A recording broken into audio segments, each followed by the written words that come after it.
lakh crores which I have provided in the RE of 2020-2021.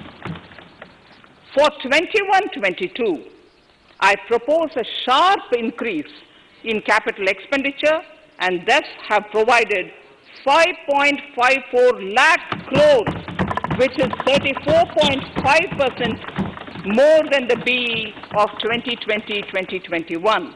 Of this, I have kept a sum of more than 44,000 crores in the budget head of the Department of Economic Affairs to be provided for projects, programs, or departments that show good progress in capital expenditure and are in need of further funds. Over and above this expenditure, we would also be providing more than 2 lakh crores to states and autonomous bodies for their capital expenditure. We will also work out specific mechanisms to nudge states to spend more of their budget on creation of infrastructure.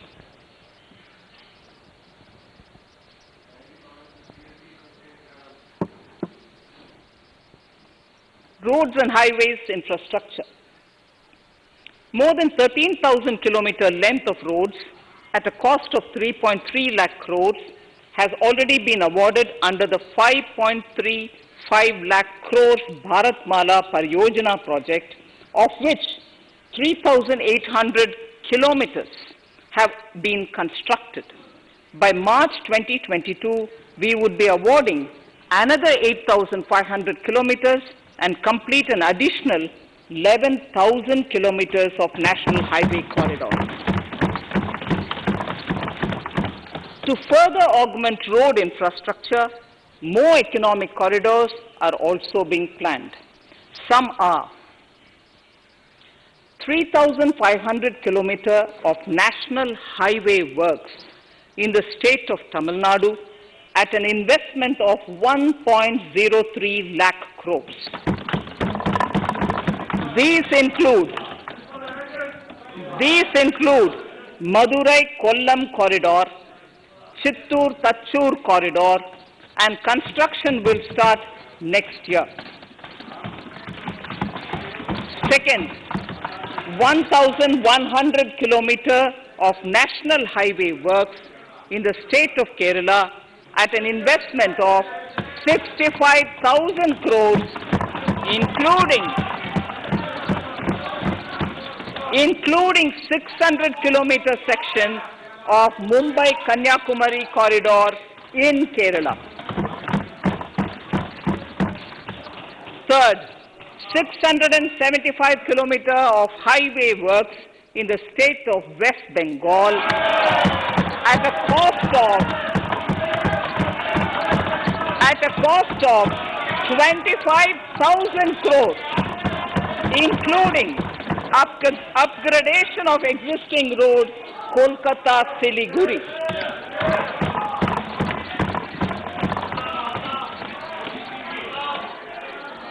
National highway works of around 19,000 crores are currently in progress in the state of Assam. Further works of more than 34,000 crores covering more than 1,300 kilometers of national highways will be undertaken in the state in the coming 3 years. Some of the flagship corridors and other important projects that would see considerable activity in 2021-22 are in Annexure 2 to my speech. I am also providing an enhanced outlay of 1,18,101 crores for Ministry of Road Transport and Highways, of which 1,08,230 crores is for capital, the highest ever provided. Railway infrastructure. Honorable Speaker, sir, Indian Railways have prepared a National Rail Plan for India 2030. The plan is to create a future-ready railway system by 2030, bringing down the logistic costs for an industry is at the core of our strategy to enable Make in India. It is expected that Western Dedicated Freight Corridor and Eastern Dedicated Freight Corridor will be commissioned by June 2022. The following additional initiatives are also proposed. The Sonnagar-Gomo sections, 263 kilometers of Eastern Dedicated Freight Corridor, will be taken up in PPP mode in this year itself. Gomo-Dankuni section of 274.3 kilometers will be also taken up shortly in short succession. We will undertake future dedicated freight corridor projects, namely East Coast Corridor from Kharagpur to Vijayawada, East-West Corridor from Bhusaval to Kharagpur to Dankuni, and North-South Corridor from Itarsi to Vijayawada. Detailed project reports will be undertaken in the first phase. Broad gauge route kilometers, RKM as I referred to, electrified is expected to reach 46,000 kilometers, 46,000 RKM. That is 72% by end of 2021 from 41,548 RKMs on 1st October 2020. 100% electrification of broad gauge routes will be completed by December 2023. For passenger convenience and safety, the following measures are being proposed. We will introduce the aesthetically designed Vista Dome LHB coach on tourist routes to give better travel experience to passengers. The safety measures undertaken in the past few years have borne results.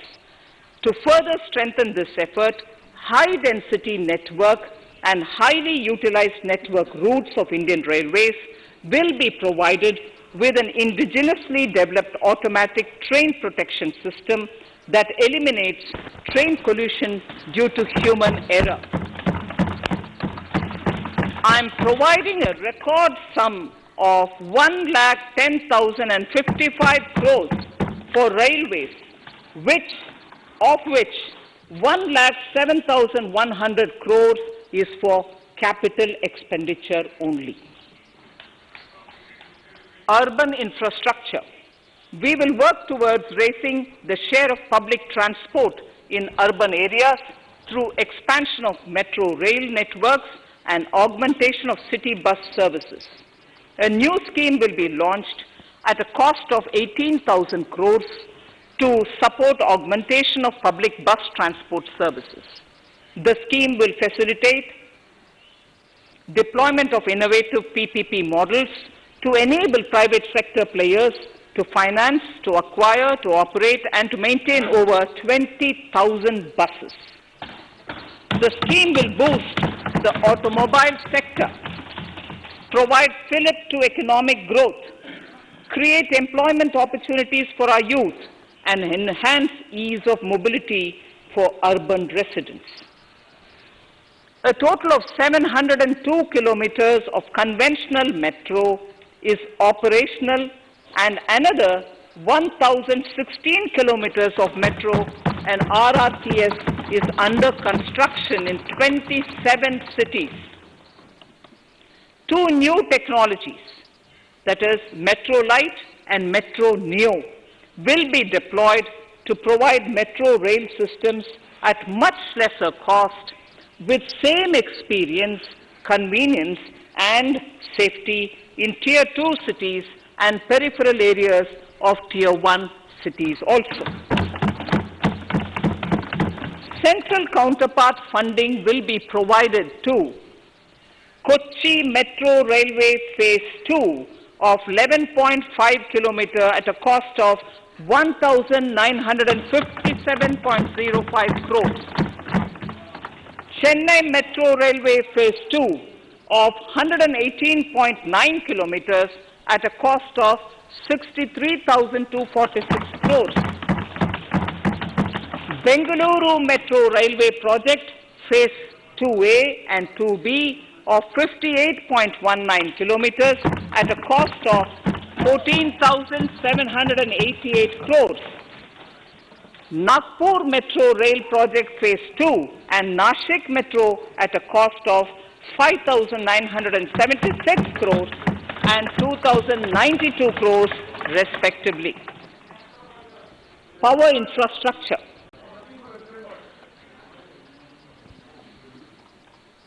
The past 6 years have seen a number of reforms and achievements in power sector. We have added 139 gigawatts installed capacity, connected an additional 2.8 crore households, and added 1.41 lakh circuit kilometers of transmission lines. The distribution companies across the country are monopolies, either government or private. There is a need to provide choice to the consumers by promoting competition. A framework will be put in place to give consumers alternatives to choose from among more than one distribution companies. I read that sentence again. A framework will be put in place to give consumers alternatives to choose from among more than one distribution company. The viability of distribution companies is a serious concern. A revamped, reforms-based, results-linked power distribution sector scheme will be launched with an outlay of 3,05,984 crores over 5 years. The scheme will provide assistance to DISCOMs for infrastructure creation, including prepaid smart metering, feeder separation, upgradation of systems, etc., tied to financial improvements. Prime Minister, while speaking at the third Reinvestment Conference in November 2020, had announced plans to launch a comprehensive national hydrogen energy mission. It is now proposed to launch a hydrogen energy mission in 2021-22 for generating hydrogen from green power sources. Ports, shipping and waterways. Major ports will be moving from managing their operational services on their own to a model where a private partner will manage it for them.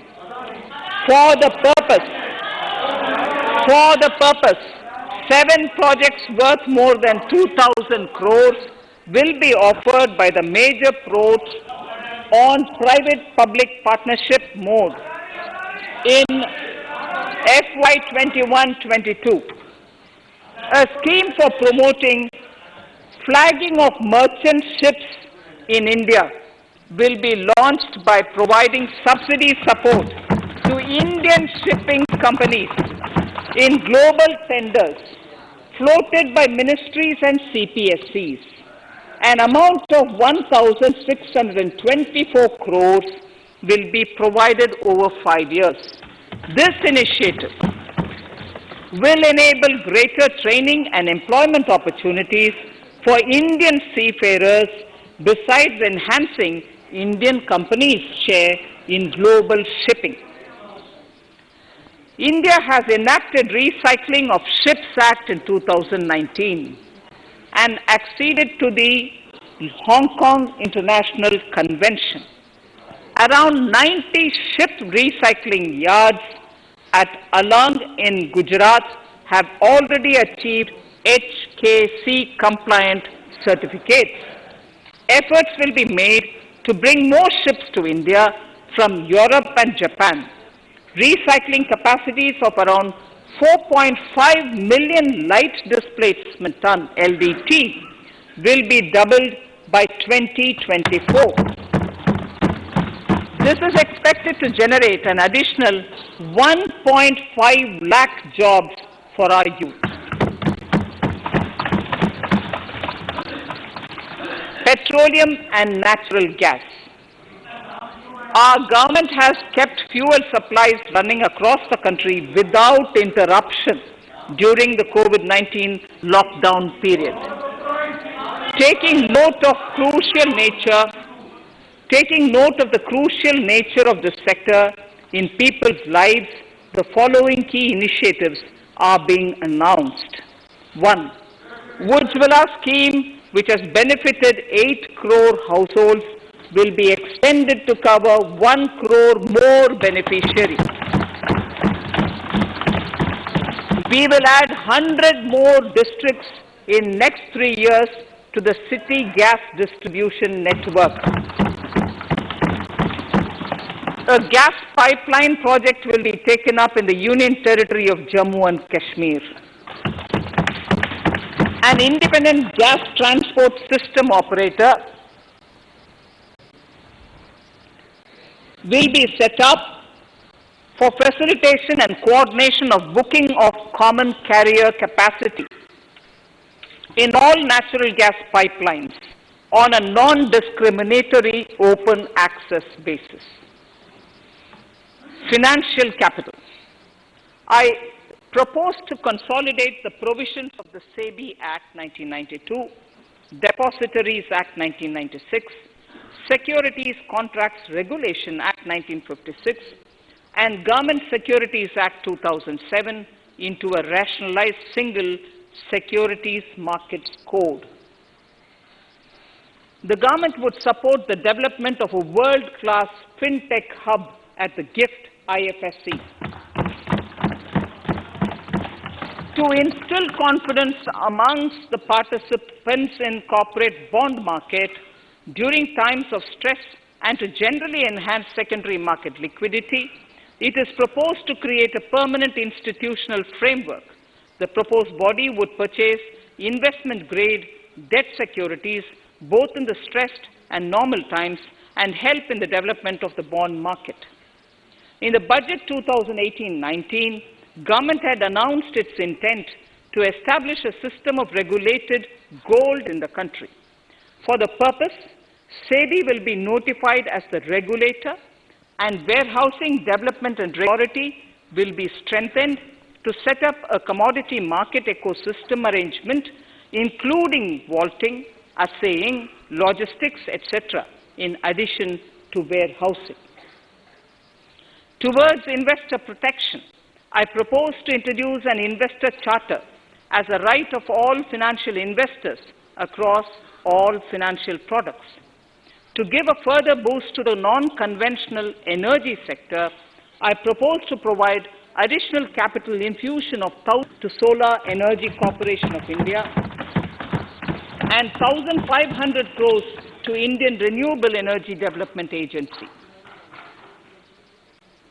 I propose to amend the Insurance Act 1938 to increase the permissible FDI limit from 49% to 74% in insurance companies and allow foreign ownership and control with safeguards.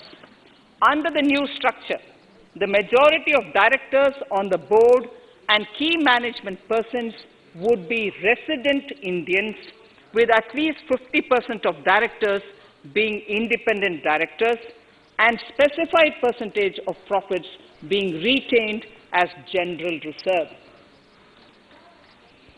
Stressed asset resolution by setting up a new structure. The high level of provisioning by public sector banks of their stressed assets calls for a measure to clean up the bank books. An asset reconstruction company limited and asset management company would be set up to consolidate and take over the existing stressed debt and then manage and dispose of the assets to alternative investment funds and other potential investors for eventual value realization. Recapitalization of PSB. To further consolidate the financial capital capacity of PSBs, further recapitalization of 20,000 crores is proposed in 21-22. Deposit insurance. Last year, government had approved an increase in the deposit insurance cover from 1 lakh rupees to 5 lakhs for bank customers. I shall be moving amendments to DICGC Act 1961 in this session itself to streamline the provision so that if a bank is temporarily unable to fulfill its obligations, the depositors of such bank can get easy and time-bound access to their deposits to the extent of the deposit insurance cover. This would help depositors of banks that are currently under stress. To improve credit discipline, while continuing to protect the interests of small borrowers, for NBFCs with minimum asset size of 100 crores, the minimum loan size eligible for debt recovery under the Securitization and Reconstruction of Financial Assets and Enforcement of Security Interests SARFAESI Act 2002, it is proposed to be reduced from the existing level of 50 lakhs to 20 lakhs. Company matters. The decriminalization of the procedural and technical compoundable offences under Companies Act 2013 is now complete. I now propose to take up decriminalization of the Limited Liability Partnerships Act 2008. Honourable Speaker, I propose to revise the definition under the Companies Act 2013 for small companies by increasing the threshold for paid-up capital from not exceeding 50 lakh to not exceeding 2 crores and turnover from not exceeding 2 crores to not exceeding 20 crores. This will benefit more than 2 lakh companies in easing their compliance requirements.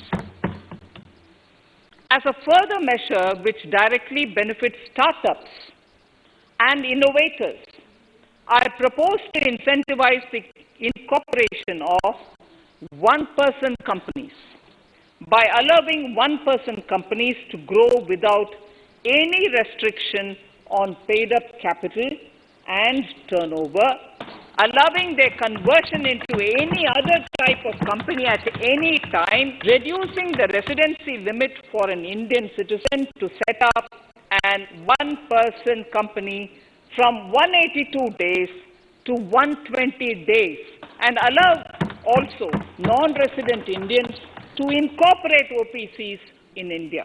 This will be a big boost for startups.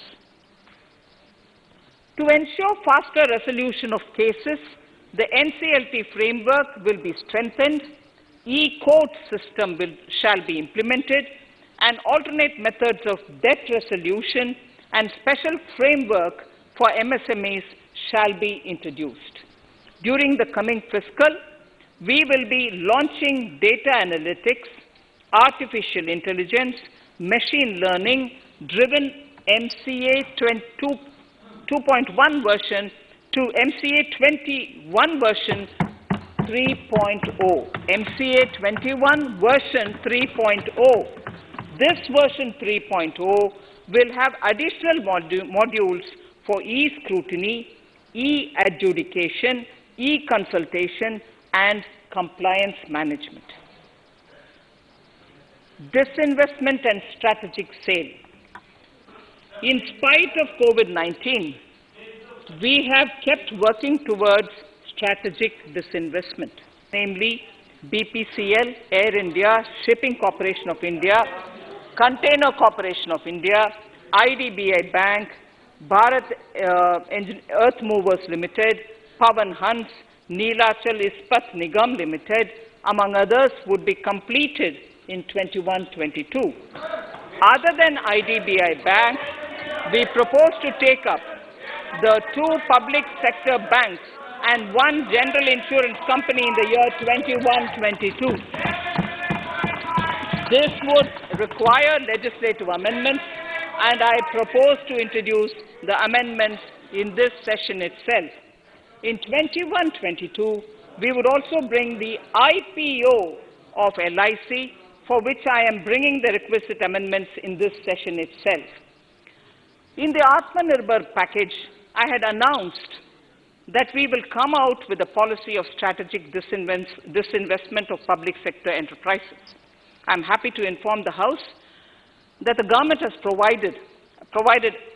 the government has approved the said policy. The policy provides a clear roadmap for disinvestment in all non-strategic and strategic sectors. We have kept 4 areas that are strategic, where bare minimum CPSEs will be maintained and rest privatized. In the remaining sectors of all CPSEs will be privatized. The main highlights of the policy are mentioned in Annexure 3. To fast forward the disinvestment policy, I am asking NITI to work out on the next list of centre public sector companies that would be taken up for strategic disinvestment. To similarly incentivize states to take to disinvestment of their public sector companies, we will work out an incentive package of central funds to states. Idle assets will not contribute to Atmanirbhar Bharat. The non-core assets largely consist of surplus land with government ministries and departments and public sector enterprises. Monetizing of land can either be by way of direct sale or concession or by similar means. This requires special abilities, and for this purpose, I propose to use a special purpose vehicle in the form of a company that would carry out this activity. In order to ensure timely completion of closure of sick or loss-making CPSEs, we will introduce a revised mechanism that will ensure timely closure of such units. I have estimated 1,75,000 crores as receipts from disinvestment in BE 21-22.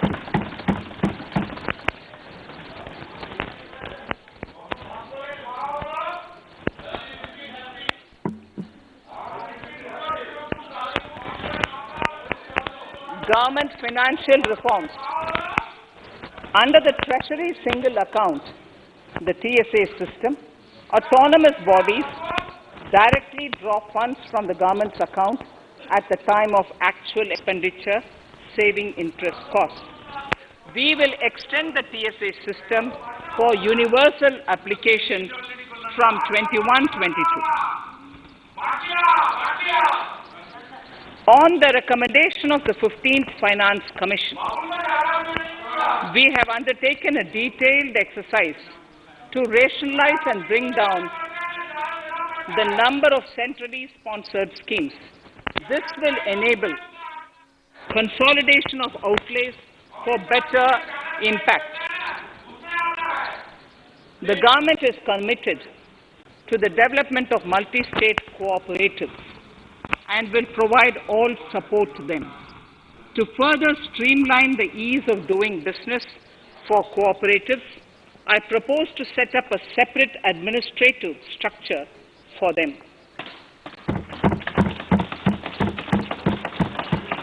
So the third pillar of Atmanirbhar Bharat, inclusive development for aspirational India. Honorable Speaker, sir, under this pillar, I will cover agriculture and allied sectors, farmers' welfare and rural India, migrant workers and labour, and financial inclusion. Agriculture. Our government is committed to the welfare of farmers. The MSP regime has undergone a sea change to assure price that is at least 1.5 times the cost of production across all commodities.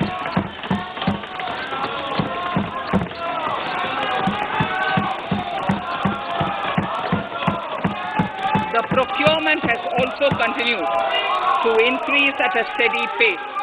This has resulted in increase in payment to farmers substantially. In case of wheat, a total amount paid to farmers in 2013-14. Honorable Speaker, sir, the data that I give now is important for all honorable members to kindly hear. In case of wheat, the total amount paid to farmers in 2013-14 was 33,874 crores. In 2019-20, it was 62,802 crores. And even better, Honorable Speaker, in 2020-2021, this amount paid to farmers was 75,060 crores.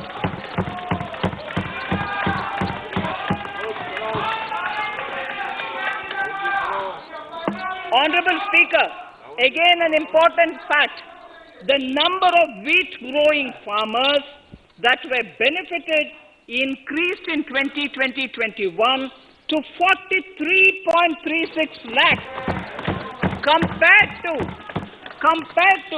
35.57 lakhs in 2019-20.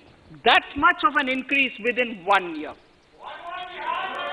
For paddy, again an important data. For paddy, the amount paid in 2013-14 was 63,928 crores. In 2019-20, this increased to 1,41,930 crores. Even better, in 2020-2021, this is further, in 2020-21, this is further estimated, and I'm saying this is further estimated because the procurement is ongoing, and therefore I can't give you the final figure. This is further estimated to increase to 1,72,752 crores. The number of farmers benefited increased from 1.24 crores in 2019-20 to 1.54 crores in 2020-21. In the same way, Honorable Speaker, sir, in the case of pulses, the amount paid in 2013-14 was 236 crores. In 2019-20, this was increased to 8,285 crores. Now in 2021, it is at 10,530 crores. More than 40 times increase from 2013-14. The receipts to cotton farmers have seen a stupendous increase from 90 crores in 2013-14 to 25,974 crores I'm giving you data as of 27th January 2021. This is bound to increase. From 90 crores for cotton farmers in 2013-14 to 25,974 crores in 2021. All the details in complete narration is available in Annexure 4 to my speech. Early this year, Honorable Prime Minister had launched the Swamitwa scheme. Under this, a record of rights is being given to property owners in villages. Up till now, about 1.80 lakh property owners in 1,241 villages have been provided cards. I propose during 21-22 to extend this to cover all states and union territories. To provide adequate credit to our farmers, I have enhanced the agricultural credit target to 16.5 lakh crores in this year. We will focus on ensuring increased credit flow to animal husbandry, pashupalan, dairy, and to Matsyakar, to the fisheries. We are enhancing the allocation to the Rural Infrastructure Development Fund from 30,000 crores to 40,000 crores. The Micro Irrigation Fund, with a corpus of 5,000 crores, has been created under NABARD. I propose to double it by augmenting it by another 5,000 crores. To boost value addition in agriculture and allied products and their exports, the scope of Operation Green Scheme, that is presently applicable to only tomatoes, onions and potatoes, will be enlarged to include 22 perishable crops. 1.68 lakh crore farmers, around 1.68 crore farmers are registered, and 1.14 lakh crores of rupees trade value has been carried out through e-NAMs, the National Agricultural Market. Keeping in view the transparency and the competitiveness that e-NAM has brought into the agricultural market, 1,000 more mandis will be integrated with e-NAM. Honorable Speaker, sir, with all this, the Agricultural Infrastructure Fund would be made available to the APMCs for augmenting their infrastructure facilities.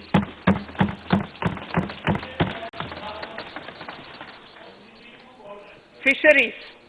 I am proposing substantial investments in the development of modern fishing harbors and fish landing centers. To start with, 5 major fishing harbors, Kochi, Chennai, Visakhapatnam, Paradip and Petwa Ghat, will be developed as hubs for economic activity. We will also develop inland fishing harbors and fish landing centers along the banks of rivers and waterways.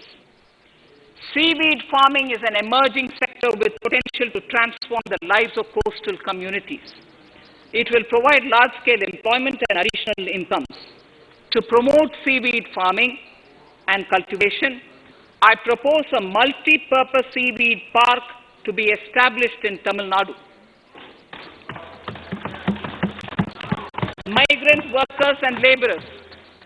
We have launched the One Nation, One Ration Card scheme, through which beneficiaries can claim their rations anywhere in the country. Migrant workers in particular benefit from the scheme.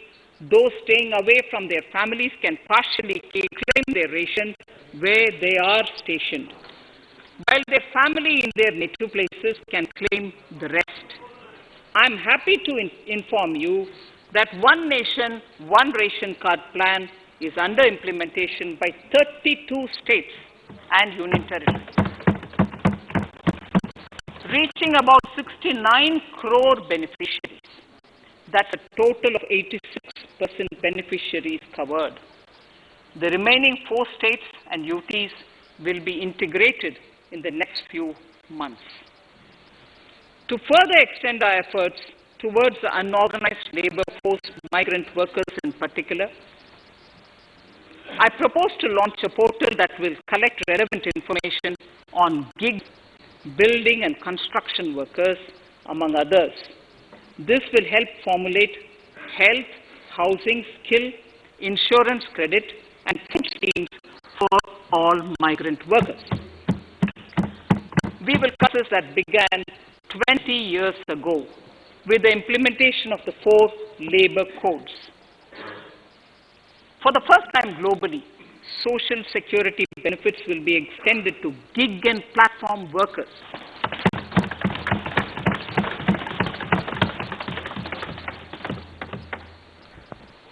Minimum wages will apply to all categories of workers, and they will all be covered by the Employees State Insurance Corporation. Women will be allowed to work in all categories and also in the night shifts with adequate protection. At the same time, compliance burden on employers will be reduced with a single registration and licensing and online returns. Financial inclusion. To further facilitate credit flow under the scheme of Stand Up India for the scheduled castes, and scheduled tribes, and also women, I propose to reduce the margin money requirement from 25% to 15% only, and to also include loans for activities in allied sectors, in allied activities in agriculture. We have taken a number of steps to support the MSME sector. In this budget, I have provided 15,700 crores to this sector, more than double of the last year's BE. Honorable Speaker, sir, I now go to the fourth pillar, reinvigorating human capital. The National Education Policy, announced recently, has had good reception. In school education, more than 15,000 schools will be qualitatively strengthened to include all components of the National Education Policy. They shall emerge as exemplar schools in their regions, hand-holding and mentoring other schools to achieve the ideals of policy. 100 new Sainik schools will be set up in partnership with NGOs, private schools, and states. Higher education. In Budget 2019-20, I had mentioned about the setting up of a higher education commission in India. We would be introducing the legislation this year to implement the same. It will be an umbrella body having 4 separate vehicles for standard setting, accreditation, regulation, and funding. Many of our cities have various institutions, universities, and colleges supported by the Government of India. Hyderabad, for example, has about 40 major institutions.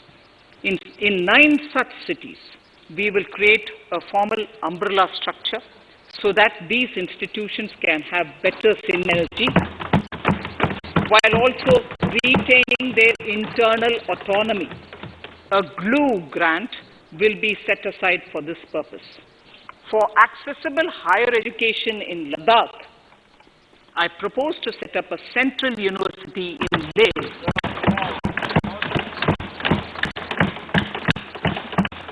The other important projects to be taken up as a part of the NEP are listed in Annexure 5. Scheduled caste and scheduled tribes welfare. We have ourselves a target of establishing 750 Eklavya model residential schools in our tribal areas. I propose to increase the unit cost of each such school from 20 crores, which is what it is now, to 38 crores, and for hilly and difficult areas to 48 crores. This would help creating robust infrastructure facilities for our tribal students. We have revamped the post-metric scholarship scheme for the welfare of scheduled caste students. I have also enhanced the central assistance in this regard. We are allotting 35,219 crores for 6 years till 25-26 to benefit 4 crores scheduled caste students. Skilling. In 2016, we had launched the National Apprenticeship Promotion Scheme. The government proposes to amend the Apprenticeship Act with a view to further enhancing apprenticeship opportunities for our youth. We will realign the existing scheme of National Apprenticeship Training Scheme for providing post-education apprenticeship, training of graduates and diploma holders in engineering. Over 3,000 crores will be provided for this purpose. An initiative is underway, Honorable Speaker, in partnership with the United Arab Emirates to benchmark skill qualifications, assessment and certification, accompanied by the deployment of certified workforce. We also have a collaborative training, inter-training program between India and Japan to facilitate transfer of Japanese industrial and vocational skills, techniques and knowledge. We will take forward this initiative with many more countries also.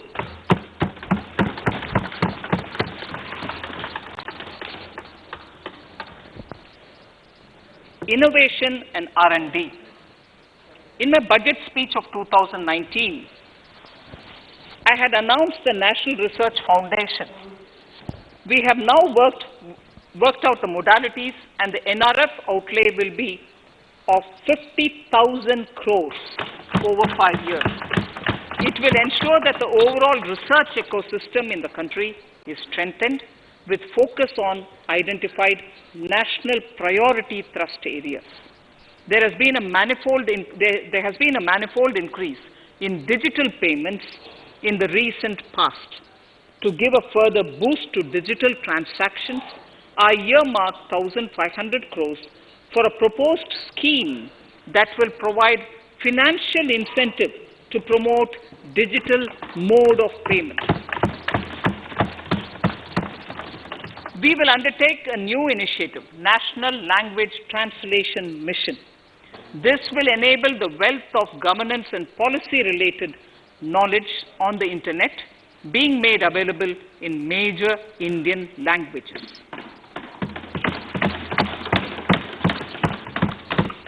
The new Space India Limited, a PSU, under the Department of Space, will execute the PSLV CS-51 launch, carrying the Amazonia satellite from Brazil, along with a few smaller Indian satellites.